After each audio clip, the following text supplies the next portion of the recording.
O Jardim do Éden. Nossa mais duradoura lenda. Uma história contada por uma civilização após a outra.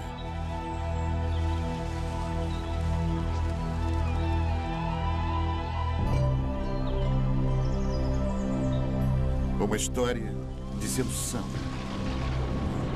A ira de Deus. Um paraíso perdido.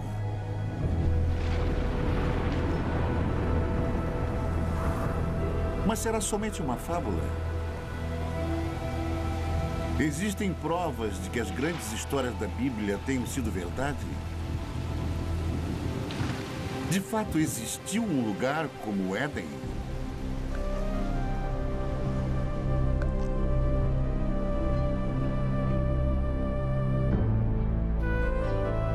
Hoje, a procura pelo Jardim do Éden nos leva a uma terra seca e abandonada, a um lugar chamado Mesopotâmia. Mesopotâmia. Retorno ao Éden.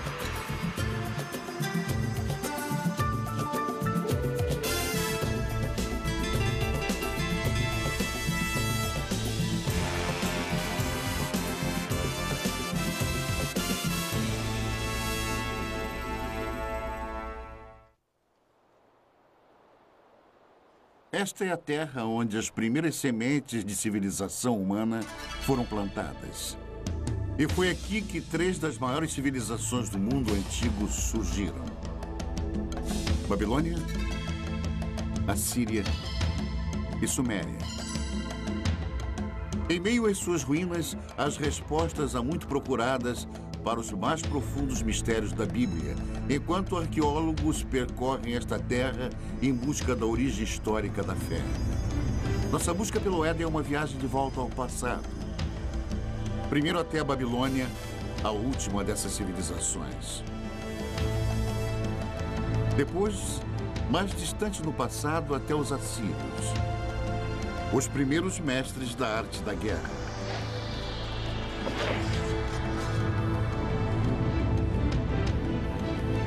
E, finalmente, um momento no passado tão longínquo que somente o Éden poderia ter precedido.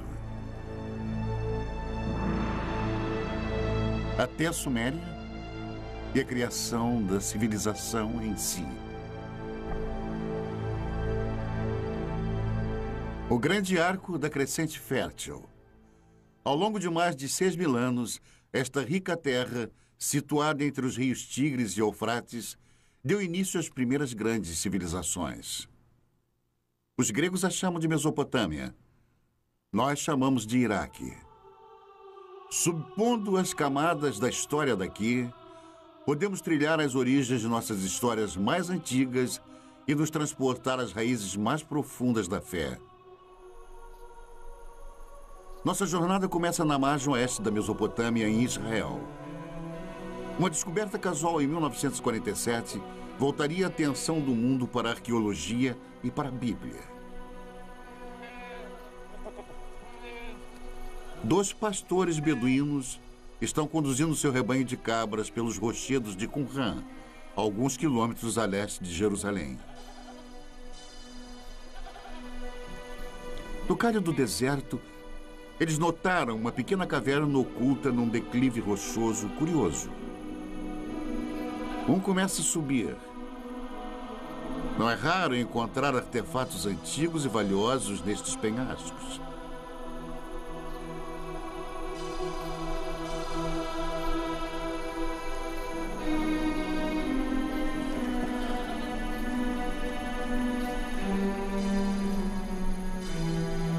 Dentro da caverna, o pastor descobre destroços de antigos potes, fragmentos de pergaminhos de couro e algumas folhas de papiro, tudo intocado desde o tempo de Jesus.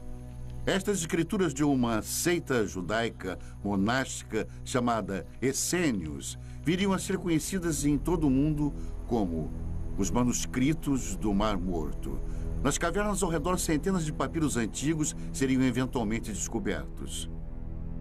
Uma delas provou ser a primeira versão do Antigo Testamento, incluindo os 5 primeiros livros fundamentais conhecidos pelos judeus como Torá. Os manuscritos do Mar Morto imediatamente se tornaram foco de um tremendo alvoroço internacional, enquanto eruditos e teólogos disputavam a posse e os significados deles.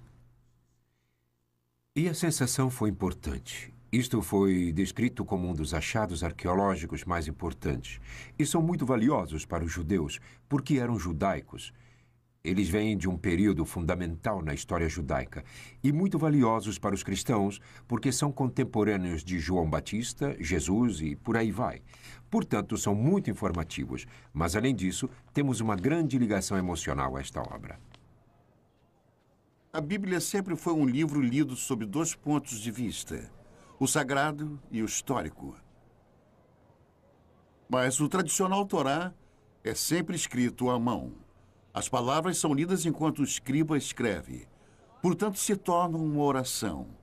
E cada Torá é considerado sagrado a partir do momento que é escrito. Mas a precisão histórica da Bíblia nunca foi de fato comprovada. É um trabalho que continua até hoje.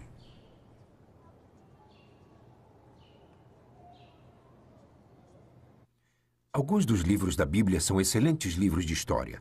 Aliás, os primeiros livros históricos que existem, e muito preciosos, pois temos comparado com outras fontes, e eles mostraram ser muito preciosos. Por isso são tão importantes.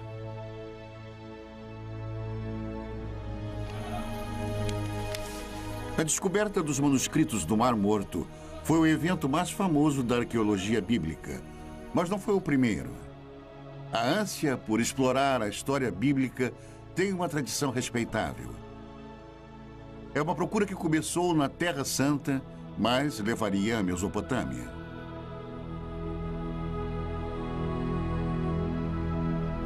Ao longo da história, viajantes místicos e fiéis têm sido trazidos aos locais onde as grandes histórias da Bíblia ocorreram. Mas com a chegada do século XIX, um novo tipo de peregrino procurou fortificar sua crença na Bíblia através da recente ciência da arqueologia.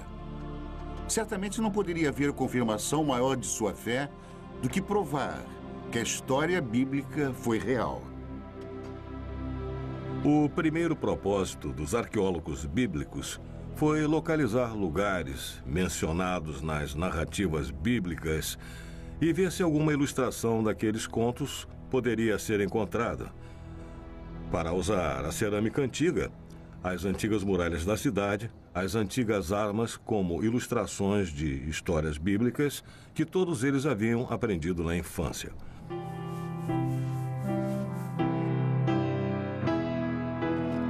O prestígio de cada nação europeia na Terra Santa era medido pelos tipos de descobertas bíblicas que eram encontradas.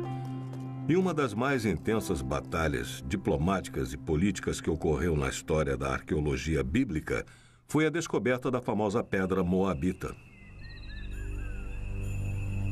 Em 1868, na terra de Moab, beduínos da tribo Boni Ramada tropeçaram numa misteriosa tabuleta de pedra enterrada no deserto.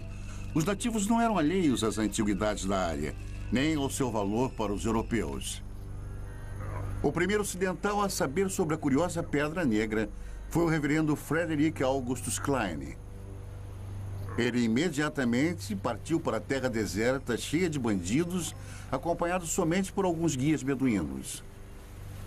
Klein era um missionário, não um arqueólogo. Logo que olhou para o peculiar entalhe de basalto, ele sentiu uma súbita animação, suspeitando que a tabuleta negra pudesse confirmar suas crenças mais profundas. Ele examinou a pedra e fez um molde simples da inscrição. Era numa língua que Klein desconhecia. De volta a Jerusalém, ele procurou ajuda para decifrar a pedra. Quando a notícia do achado começou a se espalhar, as ruas e bazares fervilhavam com os rumores de uma nova descoberta. A inscrição na pedra provou ser o relato do rei Moabe sobre uma batalha também descrita na Bíblia. Pela primeira vez, ali estava uma confirmação escrita, gravada na pedra, de uma história da Bíblia. Duas fontes de um mesmo evento. Para os fiéis, aquela era a prova que estavam procurando. Uma evidência concreta da precisão histórica da Bíblia. Muitos quiseram comparar a pedra, mas os beduínos tinham motivos para desconfiar. No passado haviam sido trapaceados, até mesmo roubados, por caçadores europeus de tesouro.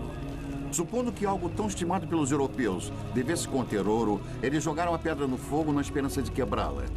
Quando o fogo esquentava a pedra, eles derramavam água sobre ela e repetiram isso várias vezes, até que finalmente ela explodiu. Eles não encontraram ouro algum, e a pedra estava destruída.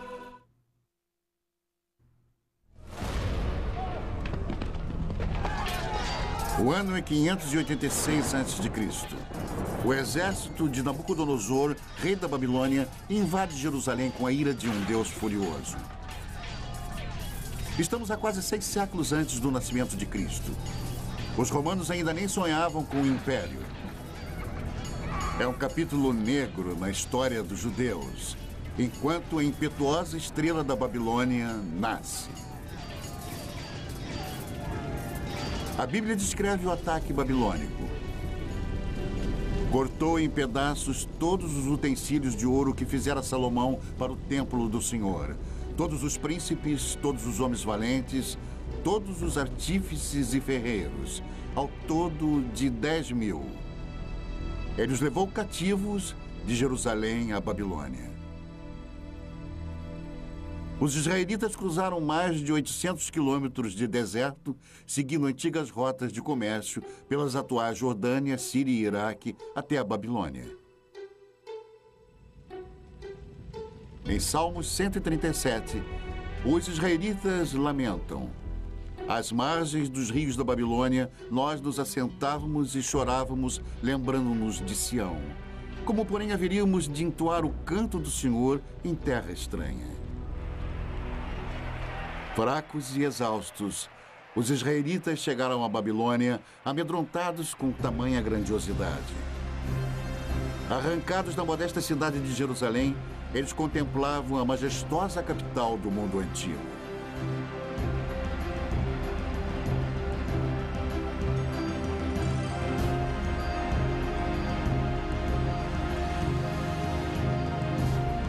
Mas, de alguma forma, os israelitas conseguiram mais do que entoar o canto do Senhor nesta terra antiga. Eles também registraram. Se você pegar qualquer parte de uma fala e então escrevê-la, você está formalizando isso. Você imediatamente estabelece um texto que as pessoas podem criticar ou podem dizer: esta é a verdade, tudo mais é errado. Que eu considero como sendo o maior efeito das escrituras da Bíblia ou do Antigo Testamento. Hoje, as muralhas reconstruídas ao redor da Babilônia estampam o nome de Saddam Hussein. Mas um dia os tijolos exaltavam outro nome: Rei Nabucodonosor. Esta foi uma terra de muitos deuses e ídolos pagãos. Um local improvável para o surgimento de um dos textos mais sagrados do mundo. Na verdade, a grande diversidade babilônica criou o clima perfeito. E eles invadiram este solo cosmopolita. Até os mais educados e os mais cultos estavam sendo bombardeados com contato direto com outras pessoas, e digo pessoas diferentes. Os israelitas se viram numa violenta mistura de raças e línguas em conflito com deuses e demônios. Que cidade é esta? O Apocalipse perguntaria. Vestida de púrpura e de escarlate, adornada de ouro, de pedras preciosas e de pérolas. A morada dos demônios, covil de toda espécie de espírito imundo. Babilônia, a grande mãe das meretrizes e das abominações da terra. Mas em meio a todas as abominações, talvez até mesmo por causa delas, foi onde a Bíblia se tornou um livro pela primeira vez. Ameaçados por uma nova cultura esmagadora, escribas hebreus se empenharam em preservar e solidificar a identidade judaica. Durante 3 gerações de escravidão, os escribas uniram à tradição oral de Israel novas escrituras e textos sagrados em um único manuscrito. Nascia a Bíblia. Felizmente para eles, os babilônios eram bem liberais. Eles os permitiram manter sua própria cultura, sua própria religião, estudar seus próprios livros. Foi isso que preservou a Bíblia até os dias de hoje. Mas como os livros da Bíblia surgiram nos longos anos de exílio, a cultura babilônica teria influenciado profundamente o trabalho dos escribas israelitas. Eles eram pessoas muito cultas, eu suponho. Muitas das que foram exiladas. E escribas conversavam com escribas. Tenho certeza que foi assim que muita informação foi transmitida. E a troca de ideias e conhecimento deve ter sido, eu diria, devastadora, deve ter sido extraordinária. A Bíblia eventualmente refletiria as histórias e tradições dos babilônios e até mesmo das primeiras civilizações mesopotâmicas. Os israelitas não podiam ignorar a cultura próspera e os grandes monumentos babilônicos. Seus templos estavam entre as maiores construções do mundo antigo. Construções públicas enormes. Uma via processional, o palácio de Nabucodonosor, com seus legendários jardins suspensos, palmeiras, o rio. Se você tivesse cruzado o portão de Ishtar, teria sentido o odor da brisa. E era intencional. Você estava na presença de algo poderoso. Mas por todos os lados estava a cidade, as pessoas, os plebeus. Os desfiladeiros, travessas tortuosas, o tumulto de pequenas lojas. Multidões de pessoas caminhando, pequenos bairros, amontoados, cheios de vida.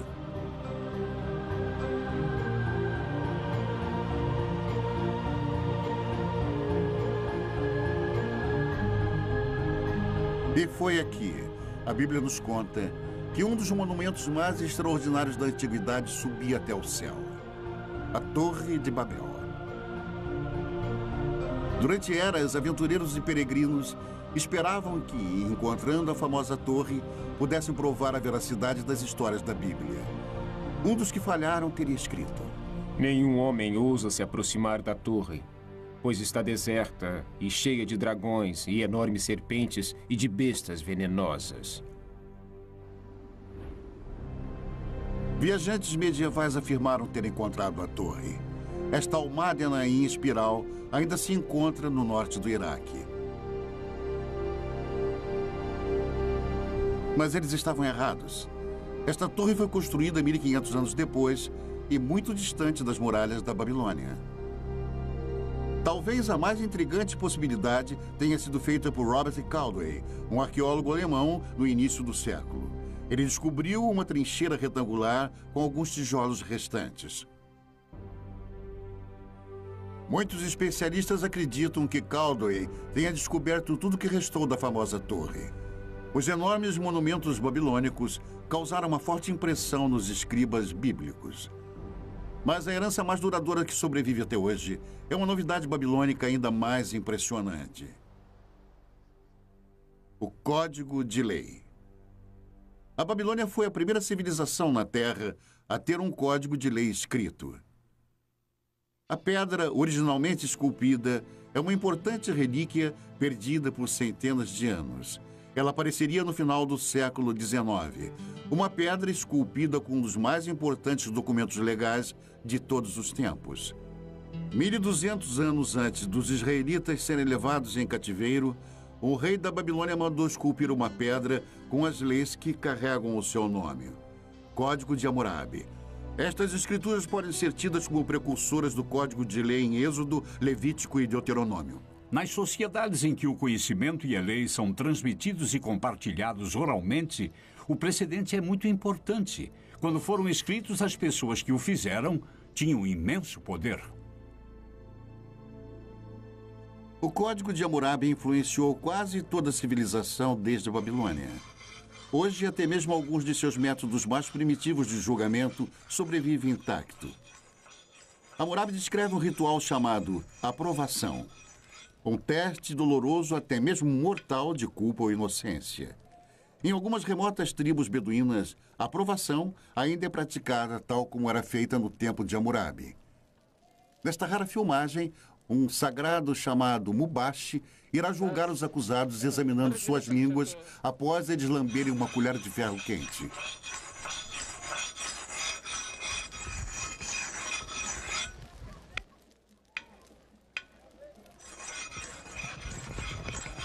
Estes homens foram acusados de roubo. Eles devem se submeter à aprovação ou serem considerados culpados por omissão. Os membros da família assistem ansiosos enquanto os jovens rapazes se preparam para o ritual doloroso.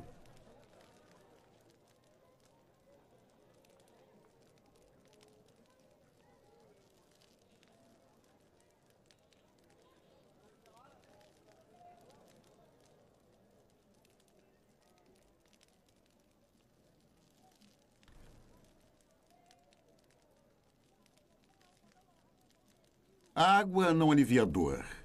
É para limpar e purificar o bebedor e prepará-lo para o julgamento. O homem sagrado reza e depois examina as línguas queimadas, buscando um sinal de Deus. Apenas o Mubashi pode definir culpado ou inocente e somente ele irá determinar o destino destes homens. Finalmente, um veredicto.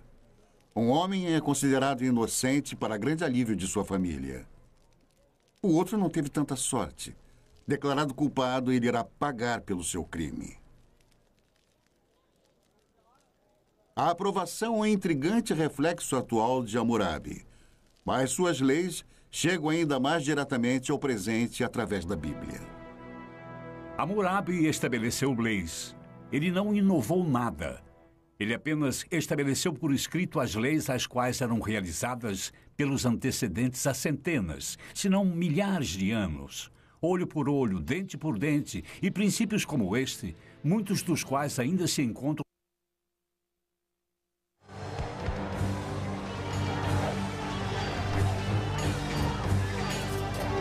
O mais mortal de todos os exércitos mesopotâmicos a viver no Antigo Mundo foram os assírios. Na Bíblia, eles são os símbolos definitivos da tirania de sangue e opressão impiedosa.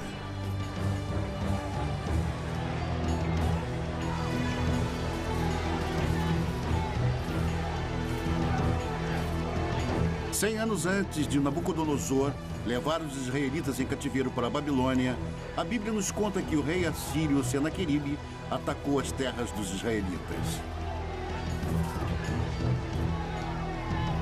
No segundo livro dos reis, a Bíblia diz: já tens ouvido o que fizeram os reis da Síria a todas as terras, como as destruíram totalmente.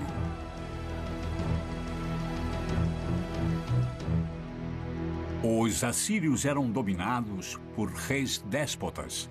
Eles acreditavam no poder absoluto. E poder absoluto significa controle. E o poder absoluto quase que invariavelmente se mantém no poder graças à eficiência e força militar. E os assírios mantinham uma enorme máquina de guerra forte e eficiente. E nas paredes dos palácios dos reis assírios estavam as narrativas de algumas de suas expedições, escritas de forma vaidosa, gloriosa, grandiosa e eloquente.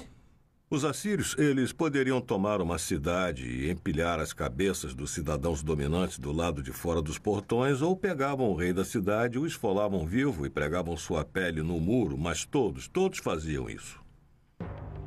O poder assírio, simbolizado pela caça ao leão real, estava nas mãos de impiedosos reis guerreiros.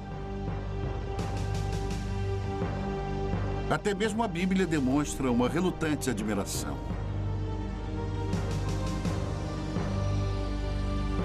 Eis que a Assíria e todos os grandes povos se assentavam à sua sombra. Ezequiel 31. Enquanto a cidade de Roma estava no início, a Assíria era o maior império do mundo. Por mais de 1000 anos, Os detalhes sobre a civilização assíria eram poucos. Até a grande capital, cidade de Nínive, era desconhecida pelo mundo moderno. Então, em 1852, estas ruínas abandonadas foram exploradas pelo arqueólogo britânico Austin Henry Lerdy. O que Lerdy encontrou aqui no norte do Iraque foi nada menos do que a morada real de Nínive. Um tesouro intacto da civilização assíria. Cavando a terra como um minerador, Lerdy descobriu grandes touros alados e obras de arte espetaculares escondidas dos olhos humanos por um milênio. O mundo estava admirado e vibrante com a nova descoberta. Nínive era outra cidade bíblica encontrada, mais uma confirmação da precisão histórica da Bíblia. Porém, a mais fenomenal das descobertas de Lerdy foi a grande biblioteca de Nínive, uma extraordinária coleção de 22.000 tabuletas de barro gravadas com a escrita cuneiforme dos assírios. A única comunicação direta que temos com as pessoas do mundo antigo, de fato, é o que eles deixaram em seus escritos. Podemos saber através disso o que eles comiam, como era a sua medicina, como era a vida em família, como era a sua política e como viam a religião. Os detalhes da vida diária dos assírios revelam uma sociedade patriarcal, um mundo onde plebeus e principalmente as mulheres tinham poucos direitos. Toda mulher assíria, quando ainda jovem, antes do casamento, ia ao templo de Estar, sentar nos degraus e ficava lá até que algum homem se aproximasse e deixasse cair uma pedra na barra do seu vestido. Então ela entrava com ele e tinha relações. Era assim. Mas neste mundo tirânico havia uma certa justiça. No casamento, até as mulheres tinham certos direitos. Uma mulher podia especificar em seu contrato de casamento que seu marido não poderia ter outras esposas. Ela podia especificar que ele poderia ter quantas prostitutas quisesse, mas não outras esposas. Mas se as mulheres comuns tinham direitos limitados, descobertas recentes revelam que as rainhas assírias dispunham de grande privilégio.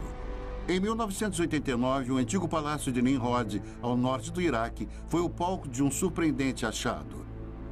Os especialistas a consideraram a mais significante descoberta desde a tumba do rei Tutankhamon, o tesouro de Nimrod. Enquanto nós limpávamos uma das salas, descobrimos que havia algumas indicações de um túmulo no subsolo. Nós tiramos tudo e tentamos nos dividir. E descobrimos que ali havia corpos de pelo menos 2 rainhas. Densos braceletes de ouro ainda enfeitavam os seus ossos. Um tesouro real, enterrados há mais de 2.000 anos. Esta filmagem memorável, feita por arqueólogos iraquianos, é um registro exclusivo de suas extraordinárias descobertas. Pela primeira vez, a tumba de uma rainha assíria foi encontrada intacta. A sepultura real ainda exibia uma maldição para proteger suas ocupantes. Para aquele que abrir o lacre e me retirar de minha tumba, que seu espírito vague sedento sob os amargos raios do sol, e que os poderosos deuses do inferno permitam que seu corpo e sua alma jamais encontrem um descanso eterno. Ignorando a maldição, os arqueólogos escavaram mais de 56 quilos de joias lindamente esculpidas, globos de cristal e requintados entalhes. Os antigos assírios eram mestres ourives e artesãos. Mas o valor desse tesouro é bem mais alto do que vale em ouro. Quando mortas, as rainhas assírias esbanjavam riquezas. Mas em vida foram seus reis que fizeram história. Reis com sede de impérios. No ano de 701 a.C., o rei Senaqueribe e seu exército se puseram a caminho do deserto em direção ao mar Mediterrâneo. Os corajosos assírios estavam determinados a conquistar tudo que passasse em seu caminho. As cidades de Judá, inclusive Jerusalém, e seu rebelde rei Ezequias. Fortalezas e mais fortalezas tombavam diante dos assírios, mas foi a cidade de Laquis cuja brutal destruição está nos registros históricos e na Bíblia. O cerco a Laquis é um ótimo exemplo de como o exército assírio invadiu a cidade, a cercou, a sitiou e a conquistou, e levou seus habitantes como escravos, os que não foram executados, homens, mulheres e crianças. A técnica era muito simples, era uma conquista bruta, rápida e sistematicamente eficiente. E nos baixos relevos dos palácios assírios, dá para ver os mecanismos de cerco, os soldados avançando nas colinas com os escudos por cima os protegendo dos entulhos atirados. Mas eles não tinham chance. Os outros eram soldados profissionais, eram uma máquina.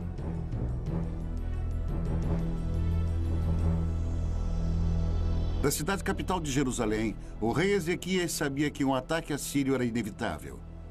Ele tratou de fortificar a cidade e ordenou a escavação de um aqueduto subterrâneo, um empenho desesperado para proteger o fornecimento de água na cidade. Diante de um cerco, o plano de Ezequias funcionou. A Bíblia conta que Deus salvou Jerusalém e o rei da Assíria voltou humilhado para sua terra. A versão de Senaqueribe do conflito foi encontrada num prisma de argila enterrado em Nínive.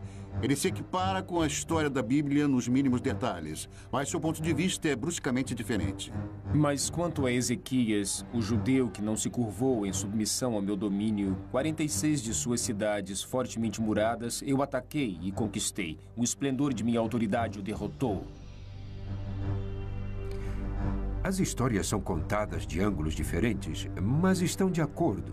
Se você tiver que contar sobre o que aconteceu hoje, e se tiver que contar, contaremos histórias diferentes. Temos a história de Senaqueribe invadindo este país. Cada uma conta basicamente sobre o mesmo evento histórico, completamente sem contradições. Sem contradições, exceto uma. O resultado na versão de Senaqueribe, Ezequias está confinado em Jerusalém como um pássaro na gaiola. Mas, segundo a Bíblia, os exércitos assírios estão contidos nas muralhas de Jerusalém. Este talvez seja o primeiro exemplo de manipulação de informações. O Deus dos israelitas dá a última palavra. Eu vou destruir os assírios em minha terra, a Bíblia diz. E assim disse o Senhor que os assírios serão derrotados. Muito antes, o Onipotente tinha desperdiçado uma civilização inteira. Não há uma única menção do nome deles na Bíblia, mas eles foram chamados Sumérios e contaram a história de uma grande inundação.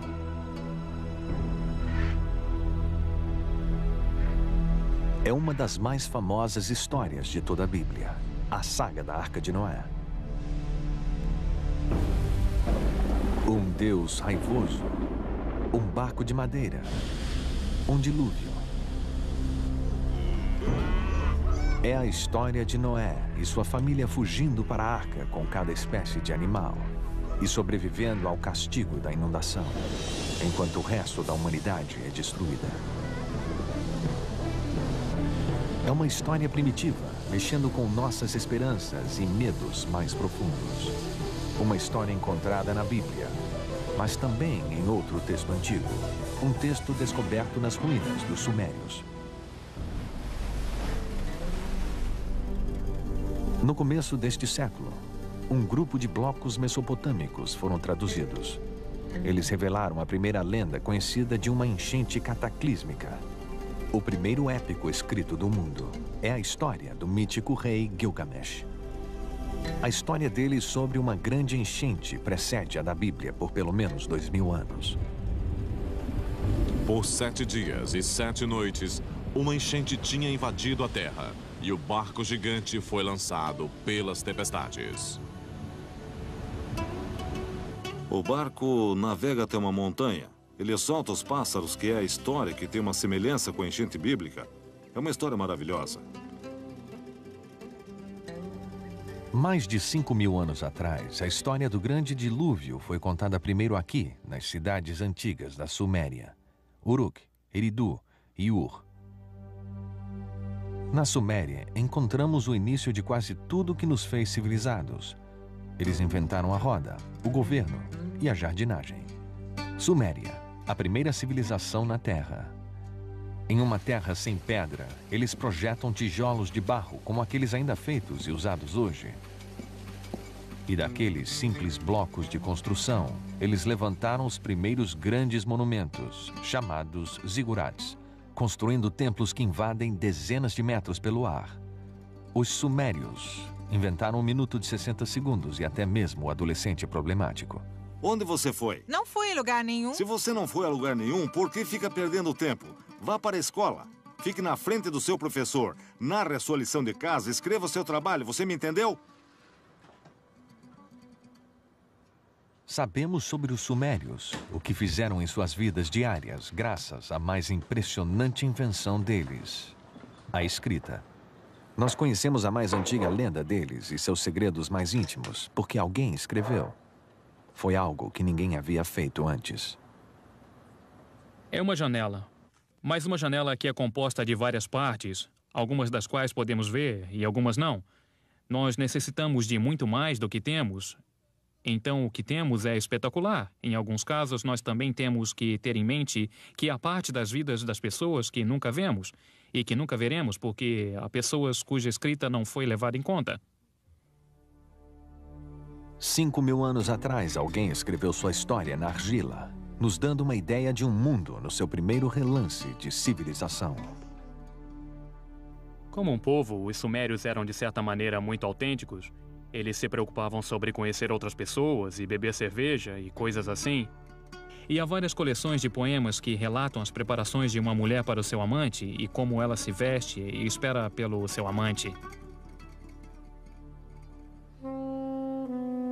O centro desta civilização era a cidade perdida de Ur, onde se imaginava ser o lugar de nascimento de Abraão, o primeiro dos patriarcas bíblicos.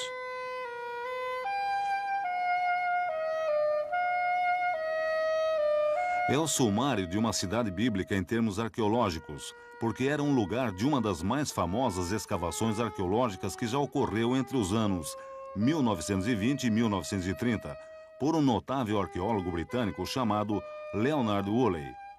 Um arqueólogo britânico descreveu a arqueologia como sendo a ciência dos detritos ou restos, o que é verdade. Mas me dê um arqueólogo que possa fazer pedras e ossos e tijolos e potes criarem vida. Leonard Woolley era assim. Ele pegaria pessoas num passeio por um pequeno quarteirão de Ur, onde as fundações da casa estivessem expostas, e conforme fossem andando, ele falaria da vida das pessoas que viveram nestas casas. Falaria sobre os fornos, as janelas, os tetos rebaixados, os móveis. E Ur, nas mãos de Woolley, ganhava vida. Woolley cavou este enorme buraco. Ele ia através da cidade e se tornava cada vez menor. E então havia esta inútil camada de lodo. E Woolley recontava como a mulher dele veio e olhou para aquilo. E ela era uma senhora simples. Olhou para aquilo e disse: "Oh, aquilo é a enchente." E luzes se acenderam. E Woolley disse que isto era uma evidência do dilúvio bíblico. E o que ele fez? Trouxe dinheiro. E Ur foi uma das escavações que foi vendida brilhantemente.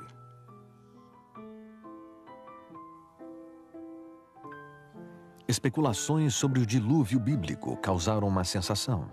Mesmo sem uma prova concreta, foi como se a ciência e a Bíblia tivessem se unido no desolado deserto do sul do Iraque. Woolley iria finalmente desenterrar um tesouro indiscutível.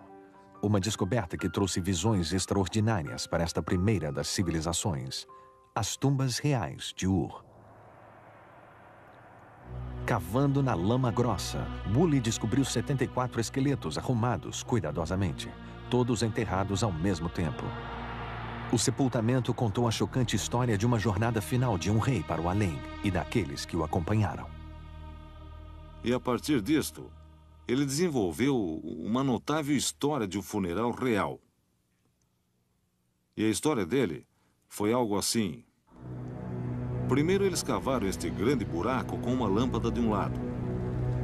No buraco, levantaram um sepulcro com pedra na qual o corpo do personagem real foi colocado.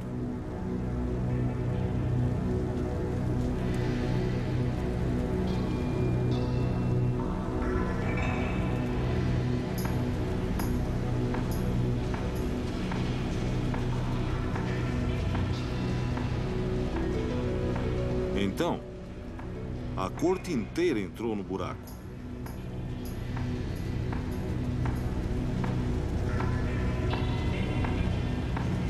Todos se alinharam e ficaram lá com pequenos potes de argila em suas mãos. E então, no sinal, todos beberam veneno.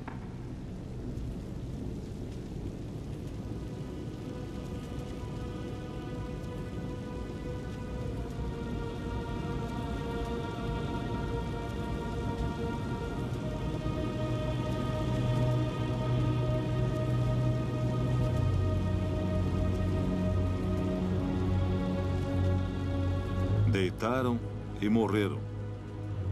Então, o príncipe foi para o seu túmulo acompanhado por todos os seus seguidores.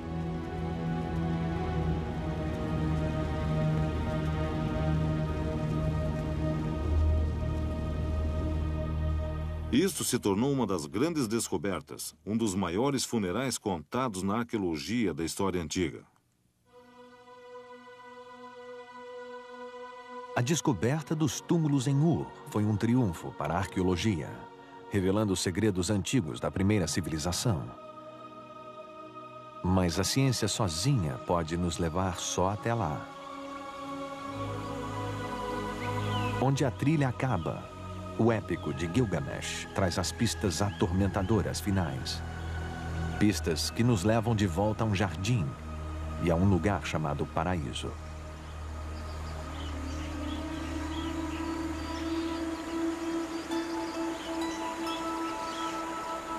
Ah, o Jardim de Éden.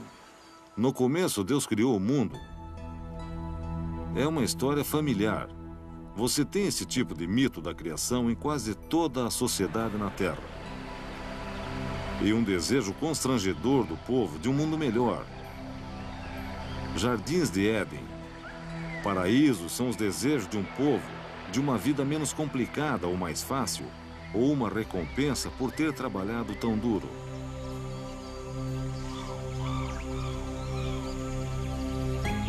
No antigo épico sumério de Gilgamesh, o nome dado ao paraíso é Dolmen. É um lugar além da habitação humana normal e como se apresenta no mito sumério da enchente, que é onde os sobreviventes da enchente foram morar. E há outros mitos que mostram Dolmen como um lugar onde tudo era perfeito. Dolmen aparece na lenda mesopotâmica como uma espécie de jardim do Éden. Como um tipo de paraíso, um lugar de verdejante frescor e água abundante, e ventos e brisas. É um lugar de maravilhas, um lugar perfeito. É também o lar para uma serpente.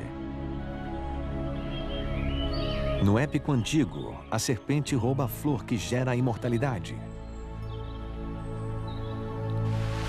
E assim como Adão, Gilgamesh deve deixar o jardim e morrer. A ideia do paraíso parece universal. Mas no que se baseia? Este lugar existiu? A resposta indica um lugar encantado e real. 640 quilômetros ao sul da antiga cidade sumeriana de Ur, fica a ilha de Bahrein. Um mercado essencial nas rotas do comércio através dos desertos áridos e mares salgados da Mesopotâmia.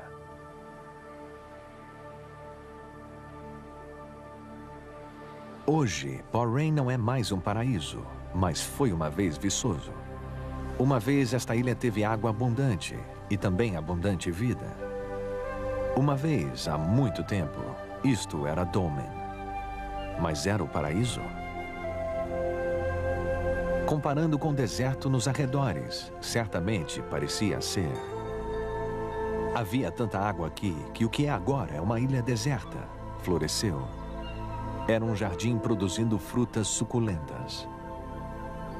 E havia pessoas aqui que aparentemente levavam uma vida abençoada. Mais de 85 mil túmulos encontram-se nesta paisagem, provavelmente mais do que em qualquer outro lugar do mundo antigo. Os ossos antigos nos contam que esses povos eram mais altos e mais saudáveis, e eles viviam mais que as outras pessoas da região. E nos túmulos está a mais surpreendente chave: os restos de cobras, ritualmente embalsamadas em algum lugar no passado há mais de 4.000 anos. Aqui em Bahrein, nós encontramos a serpente do mesmo jeito que a encontramos no épico de Gilgamesh e do mesmo jeito que a encontramos na Bíblia.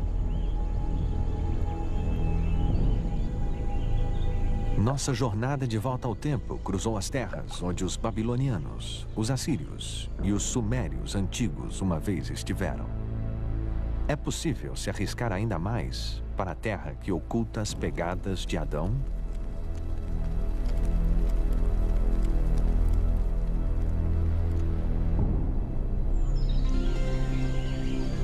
Aqui, fé e razão devem caminhar juntas. Nós agora sabemos que houve uma ilha paradisíaca na Mesopotâmia. É nossa escolha acreditar que era o paraíso.